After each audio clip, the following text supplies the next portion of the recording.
आज के क्लास में हम लोग डिस्कस कर रहे हैं geometrical significance of a derivative. Basic math या application of calculus in physics का जो पार्ट हम लोग डिस्कस कर रहे हैं उसमें ये जो डेरिवेटिव होता है उसका ज्योमेट्रिकल सिग्निफिकेंस क्या है, इसके बाद फिर देखेंगे फिजिकल सिग्निफिकेंस क्या होता है। बेसिकली फिजिक्स में भी हम इसका जो ज्योमेट्रिकल सिग्निफिकेंस है उसी का यूज़ करते हैं फिजिक्स में डिफरेंट क्वांटिटीज़ के लिए। तो डेरिवेटिव बेसिकली क्या है, इस ग्राफ से हम आपको एक्सप्लेन करने की कोशिश करते हैं कि इसका ज्योमेट्रिकल सिग्निफिकेंस क्या हो जाएगा। तो पहले कैसे डिफाइन किया है इसको देख लेते हैं भाई। The derivative of the function y equal to f x at a point with respect to x is defined as the slope of tangent with x axis drawn at that point.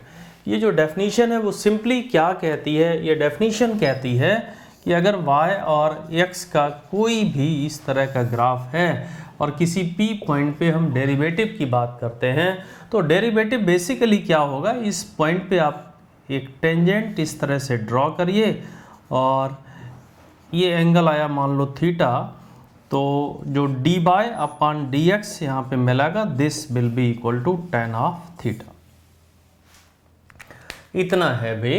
The derivative of the function y equal to f x, ये कोई function है जिसका हमने graph इस तरह से plot किया है, y वर्सेस x का ये ग्राफ है। इसको हम कह सकते हैं भाई this is y equal to f of x। ये x का फंक्शन है और इसमें p पॉइंट पे हमने क्या किया है, एक टेंजेंट ड्रॉ किया और इस टेंजेंट ने x एक्सिस के साथ कितना एंगल बनाया, थीटा। तो इस टेंजेंट का स्लोप कितना होगा, इस टेंजेंट का स्लोप होगा tan थीटा और that is equal to d by upon d x. यही d by upon d x के इक्वल होता है। कोई भी फंक्शन आपको दिया है, d by upon d x निकालेंगे और x की वैल्यू उसमें रखेंगे तो हमें वहाँ पे स्लोप कितना होगा वो पता चल जाएगा।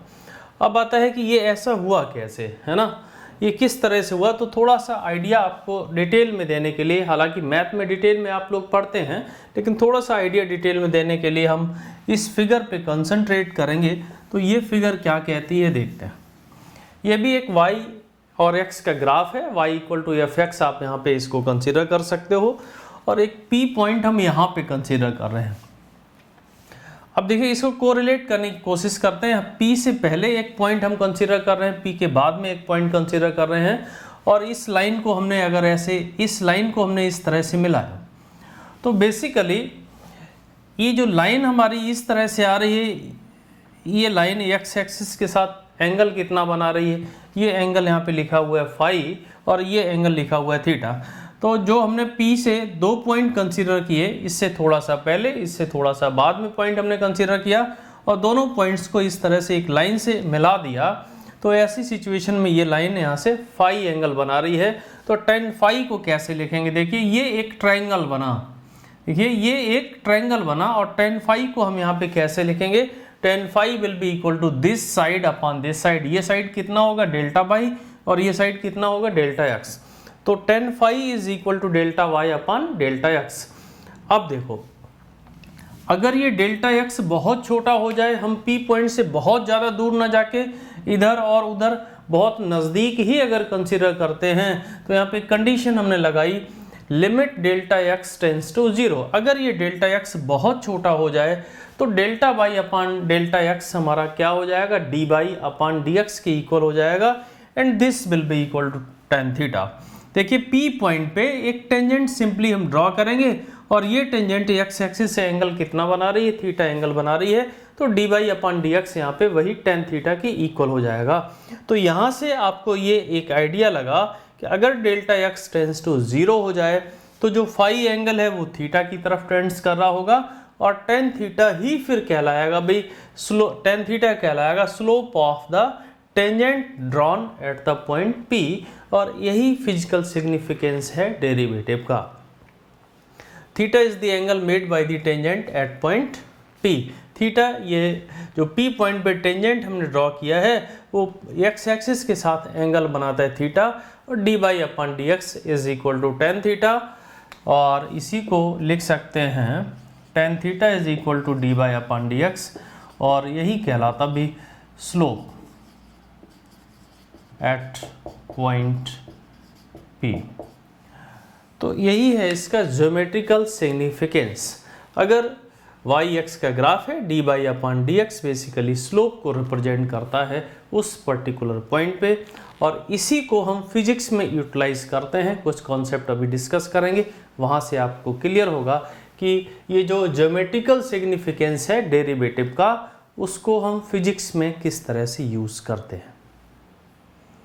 इस क्वेश्चन में देखो, अभी जस्ट जो हम लोग डिस्कस कर रहे थे डेरिवेटिव का सिग्निफिकेंस क्या होता है, तो वही यहाँ पे find the slope of the tangent drawn at a point x equal to 1/2 on the curve y equal to x square. तो basically y equal to x square ये एक कर्व है, एक ग्राफ इसका बनता है। कुछ इस तरह से आप इसके ग्राफ को बना सकते हैं। यह y equal to x square, ठीक है। ग्राफ कैसे बना, इसमें बहुत ज़्यादा डिस्कशन ना करके हम इतना समझते हैं, y को कोई भी वैल्यू अगर हम देंगे तो ऐसी सिचुएशन में x की जो वैल्यूज यहाँ से निकलेंगी वो दो निकलेंगी, एक पॉजिटिव होगी और एक नेगेटिव होगी। तो y की एक वैल्यू के लिए x की दो वैल्यूज मिलेंगी, इसलिए ये कर्व हमारा y एक्सिस के सिमेट्रिक होना चाहिए। तो ये है y versus x graph. Suppose ये y equal to x square. अब x इक्वल टू 1/2 यहाँ कहीं पे एक पॉइंट होगा भी, इस लोकेशन पे कहीं x इक्वल टू सपोज 1/2 है, तो यहाँ पर इसका स्लोप क्या होगा ये पूछा जा रहा है। तो अब देखो भाई स्लोप क्या होगा, अब पहले ग्राफ यहाँ पे बनाएं और फिर इस पॉइंट पे एक टेंजेंट इस तरह से ड्रॉ कर दें, और ये जो टेंजेंट यहाँ पे जा रही है, ये यहाँ से जो भी एंगल बना रही होगी tan theta, this is called slope. tan theta किसके इक्वल होगा, स्लोप के इक्वल होगा। तो ये इतना जो कॉन्सेप्ट है ये ज्योमेट्री का कॉन्सेप्ट है कि अगर कोई graph y equal to x square है, x इक्वल टू 1/2 पे आपको स्लोप बताना है, तो पहले हम ग्राफ प्लॉट करें, फिर x इक्वल टू 1/2 पे टेंजेंट ड्रॉ करें, और वो जो टेंजेंट होगी वो x एक्सिस के साथ क्या एंगल बना रही होगी उसका हम मेजरमेंट करें, तब हमें पता चलेगा कि इसका स्लोप x इक्वल टू 1/2 पे क्या होगा। अब देखिए, अगर कैलकुलस को हम यहाँ पे अप्लाई करते हैं तो हम डायरेक्ट बिना किसी ग्राफ को इस तरह से बना के डायरेक्ट आंसर दे सकते हैं। और वो कैसे आएगा आंसर, देखिए y is equal to x square d y upon d x ही स्लोप कहलाता है। D y upon d x will be equal to twice of x, और इसी को लिखेंगे भाई d y upon d x ही तो tan थीटा होता है, this is equal to twice of x at x equal to 1/2। x equal to 1/2 पे अगर हमें देखना है तो यहाँ से देखेंगे भाई tan theta will be equal to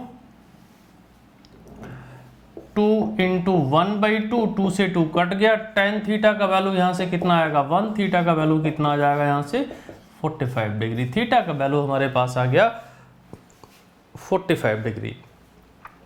तो ये जो ग्राफ आप देख पा रहे हैं यहाँ से, इसमें हम इस तरह से फाइंड कर सकते हैं भाई इसका जो स्लोप है वो एंगल बना रहा है 45 डिग्री। ये कैलकुलस का यूज़ करते हुए हमने फाइंड किया, वैसे यहाँ से ग्राफ का यूज़ करते हुए ग्राफ बनाते तब निकालते, है ना। तो this is the application of calculus to find the slope.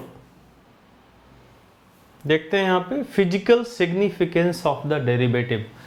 अब डेरिवेटिव्स का फिजिक्स में हम लोग कैसे यूज़ करते हैं, कैसे उपयोग करते हैं, इसको डिस्कस करते हैं।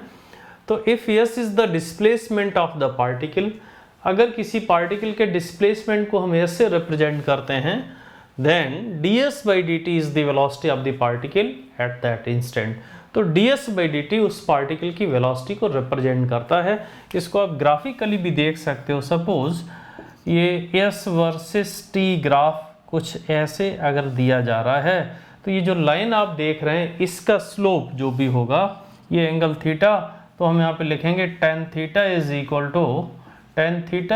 To ds by dt and this is the velocity of the particle. ds by dt particle की वेलोसिटी को रिप्रेजेंट कर रहा होगा। s और t का ये ग्राफ है, तो स्लोप, अभी जो मैथमेटिकल कॉन्सेप्ट हमने पीछे देखा था भाई कि स्लोप किसके इक्वल होगा, ds बाई डी टी के इक्वल होगा। इस ग्राफ का स्लोप किसके इक्वल होगा, ds बाई डी टी के इक्वल होगा। और ds बाई डी टी क्या होता है भाई, वेलोसिटी होता है। Rate of change of position या rate of change of displacement is called velocity. तो ऐसे हम वेलोसिटी को कंसिडर करते हैं। इसमें कुछ क्वेश्चंस भी इस तरह से आ सकते हैं भाई। सपोज एक क्वेश्चन नोट कर लेते हैं भाई, displacement of A particle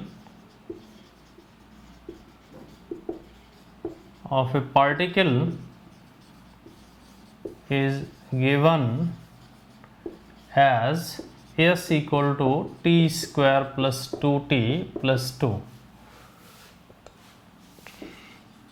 Find its velocity at t equal to 2 second. तो देखिए भाई, जब हम फिजिक्स में आते हैं तो डिस्प्लेसमेंट पार्टिकल का दिया गया है, टाइम के फंक्शन में दिया गया है, और कहते हैं कि इसका वेलोसिटी बताइए। तो क्या करना पड़ेगा, वेलोसिटी अगर हमें फाइंड करना है तो ऐसी सिचुएशन में वेलोसिटी को v will be equal to ds over dt, differentiate कर लो भाई, टाइम के साथ इसको डिफरेंशिएट कर लो, वेलोसिटी पता चल जाएगी। तो v is equal to d d t of t square plus 2t plus 2, इसका डिफरेंशिएशन टी स्क्वायर का ट्वाइस टी होगा, पीछे डिस्कस किया था, टी का 1 हो जाता है प्लस 2 कांस्टेंट का 0 होता है, तो this is twice T plus 2, ये वेलोसिटी आ गई। अब 2 सेकेंड पे बताना है तो टाइम का वैल्यू लिख दो भाई, 2 सेकेंड इसमें, तो v at t equal to 2 second कितना आ जाएगा, this is 6 metre per second. इस तरह से भाई दिस इज द एप्लीकेशन या फिजिकल सिग्निफिकेंस डेरिवेटिव का। हम फिजिक्स में बहुत सारी ऐसी एक क्वांटिटी नहीं है, बहुत सारी क्वांटिटीज एग्जिस्ट करेंगी। यहाँ पे s अगर डिस्प्लेसमेंट है तो ds बाई डी टी क्या होगा, पार्टिकल का वेलोसिटी होगा। देखिए कुछ और भी एप्लीकेशंस यहाँ पे, if v is the velocity of the particle, अगर पार्टिकल की वेलोसिटी को v से रिप्रेजेंट करते हैं तो derivative of velocity with respect to time क्या कहलाता है, एक्सेलरेशन ऑफ द पार्टिकल।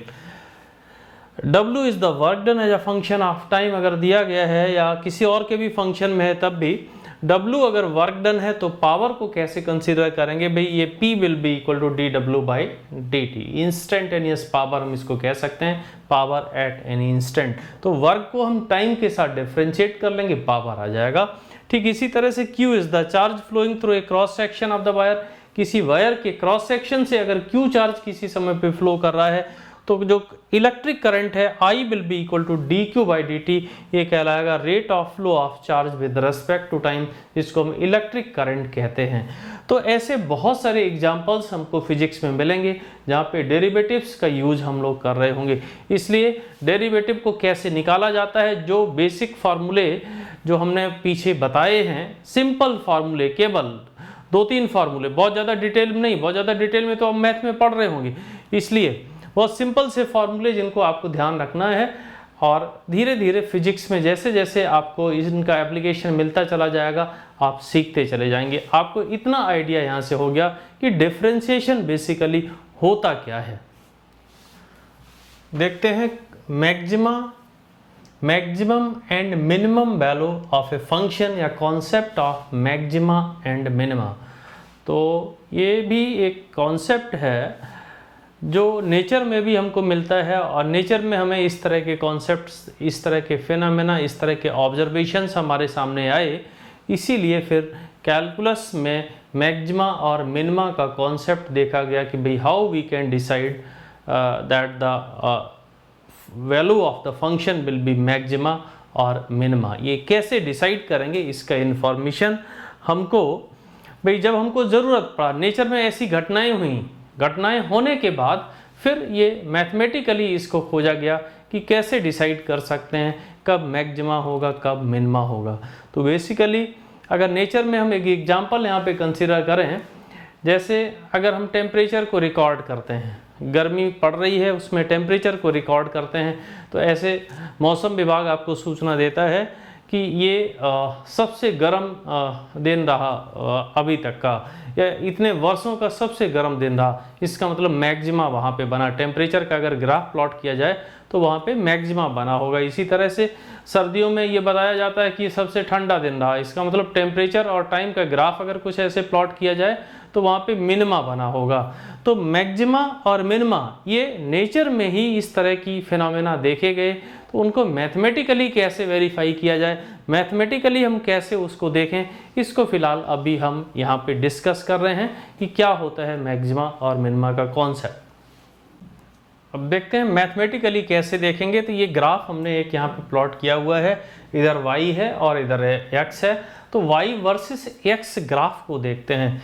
इस ग्राफ में हमको कुछ ऐसा दिखाई पड़ता है कि ये जो लोकेशन है ये एक पर्टिकुलर x पे यहाँ पे कुछ स्पेशल इसके साथ हो रहा है, और क्या हो रहा है कि y ने अपनी मैक्सिमम वैल्यू यहाँ पे अटेंड की है। इस ग्राफ को देख के हमें क्या पता चलता है, इस पर्टिकुलर x के लिए y का वैल्यू यहाँ पे कैसा है भाई, मैक्सिमम है। देखिए इससे ज़्यादा और इस ग्राफ में y का वैल्यू कभी हुआ ही नहीं।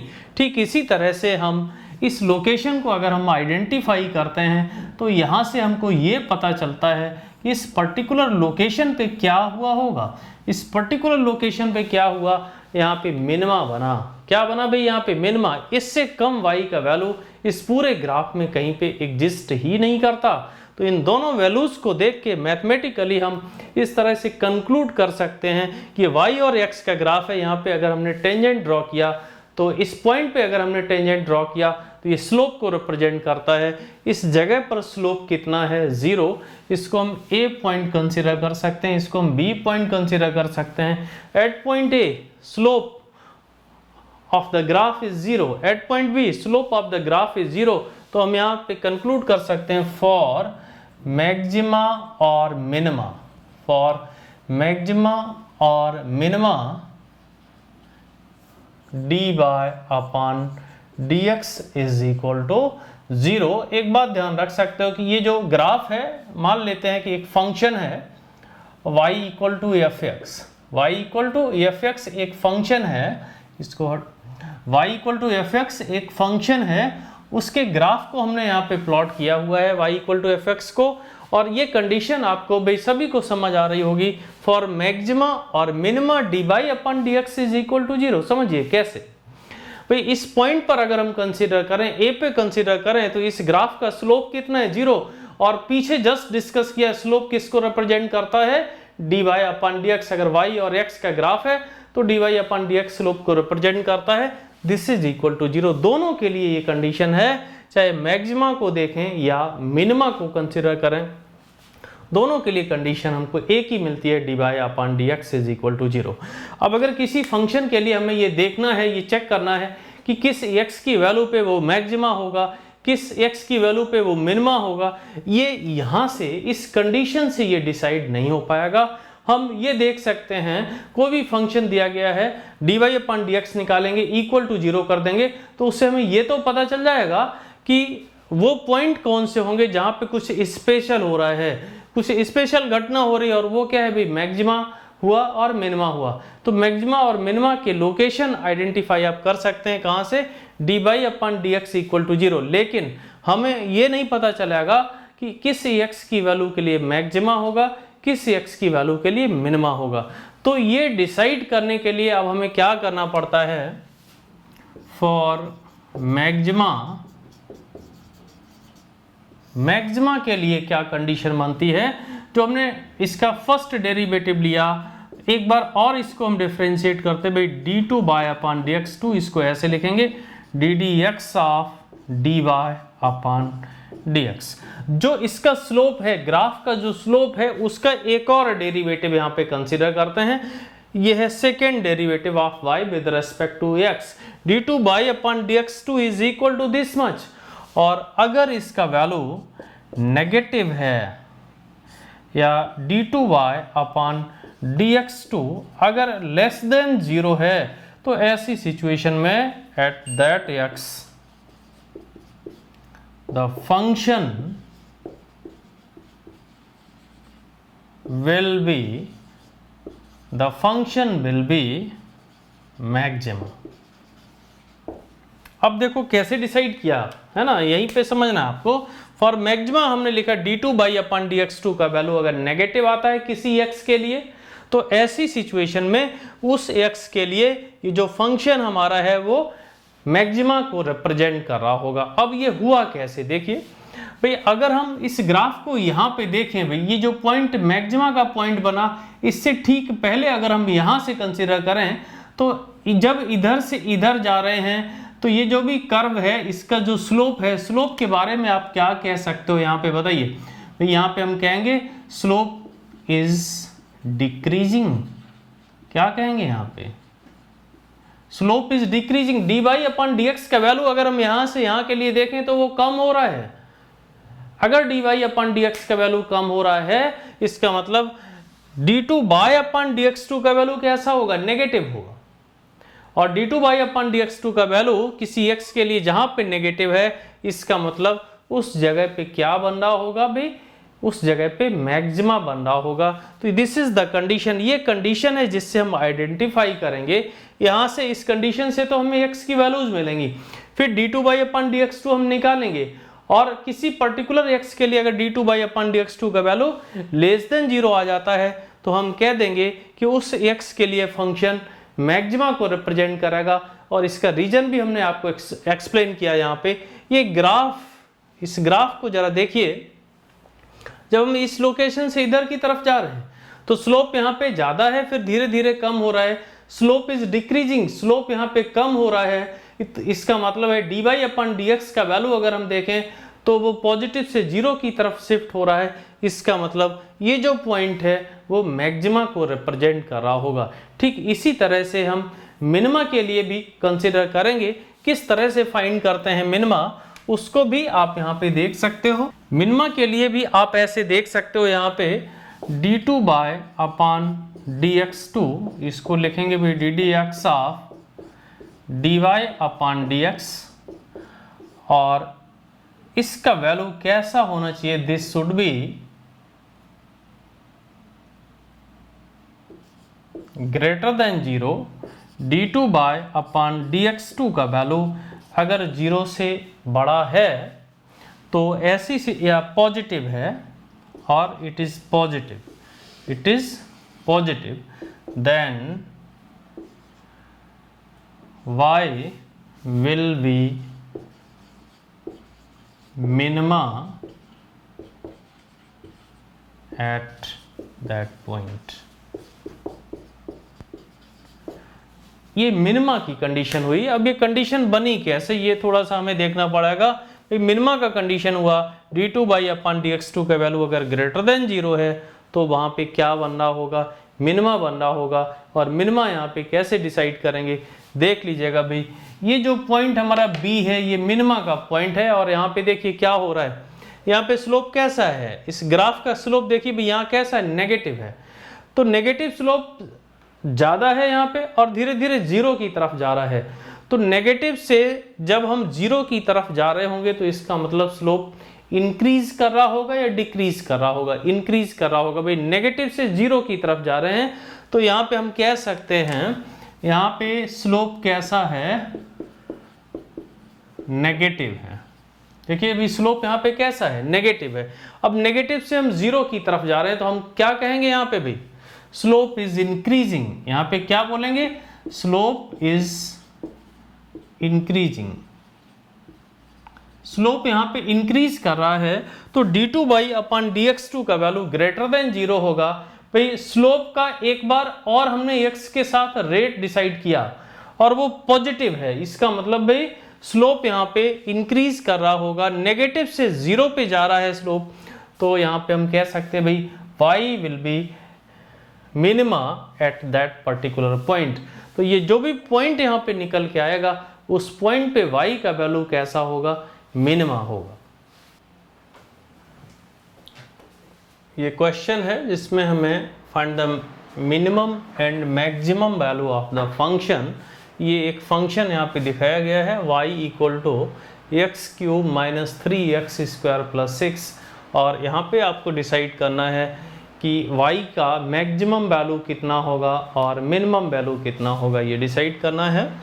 इसी के साथ एक और कंडीशन है, also find the value of x eight which it will occur. X की वैल्यूज भी डिसाइड करनी है जहाँ पे ऐसा होगा। तो सबसे पहले भाई कोई भी फंक्शन हमको दिया जाता है और फिर हमें ये देखना है कि ये कब मैक्सिमा होगा कब मिनिमा होगा। तो एक सिंपल सी कंडीशन फॉर द मैक्सिमा और minima dy upon dx should be equal to 0। तो आप यहाँ पे लिखेंगे फॉर द मैक्सिमा और मिनिमा, फॉर द मैक्सिमा और minima dy upon dx should be equal to 0। dy upon dx का वैल्यू कितना होना चाहिए? 0 होना चाहिए। तो करते हैं यहां से dy अपॉन dx।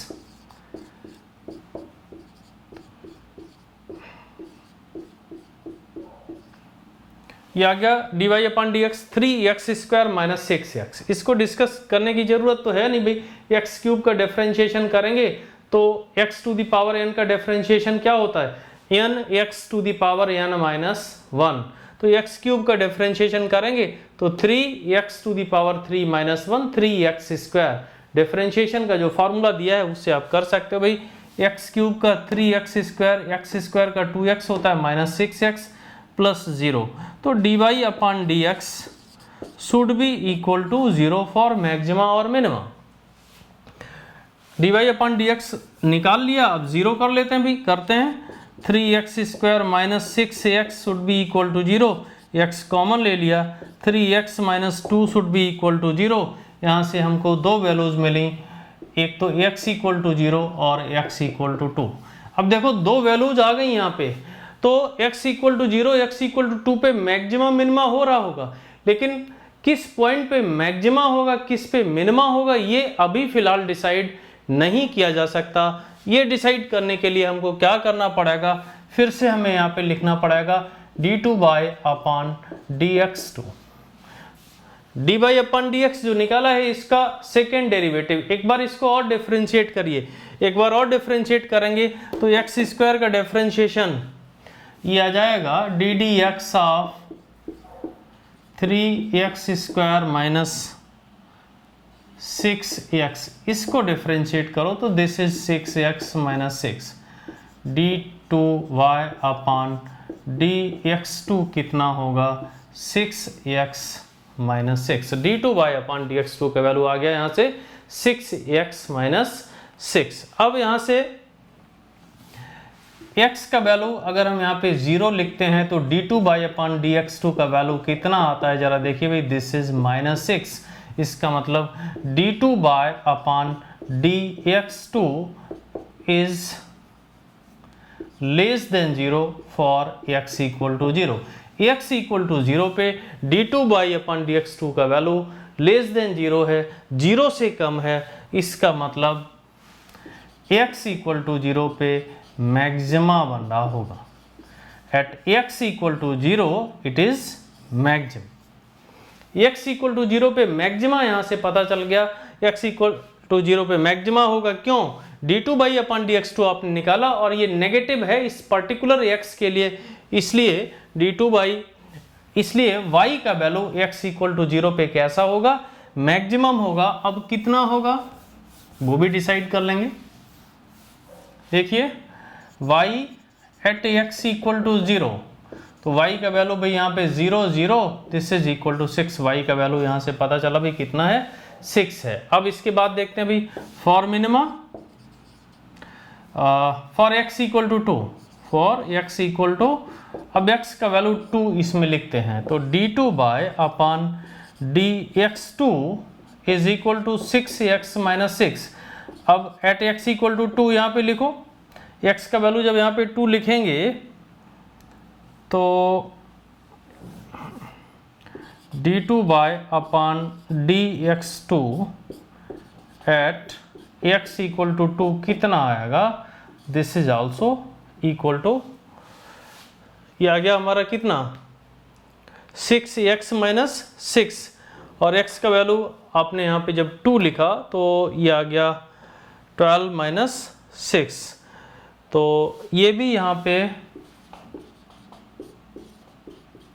कैसा है? Greater than 0।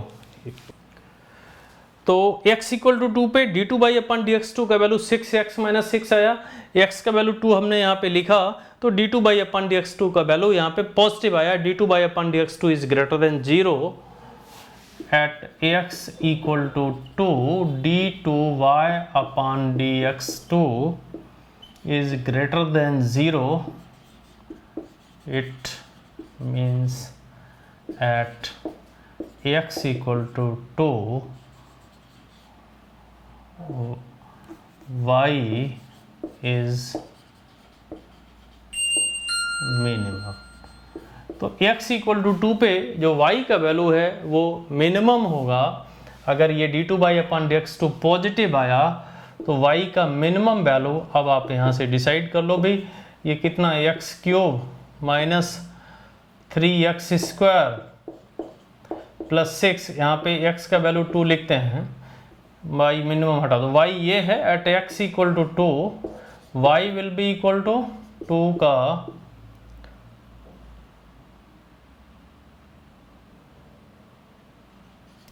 y का वैल्यू कितना होगा, 2 का क्यूब माइनस 3 इंटू 2 का स्क्वायर प्लस 6, तो y is equal to 8 minus 12 plus 6, this is 14 minus 12, that is equal to 2, y का वैल्यू 2, और ये मिनिमम वैल्यू है। तो y का आपने मिनिमा निकाला, y का मैक्सिमा निकाला, y का मैक्सिमम वैल्यू आया था 6, y का मिनिमम वैल्यू आया 2।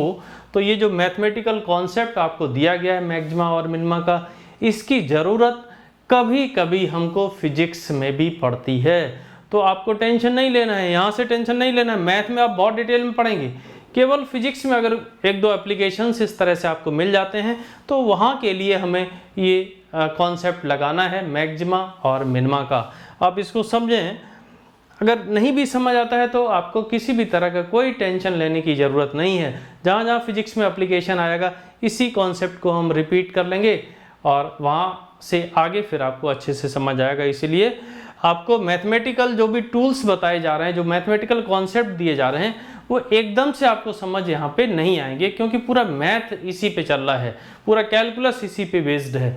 तो आपको चिंता करने की कोई ज़रूरत नहीं है, थोड़ा थोड़ा आप यहाँ से सीख लीजिएगा।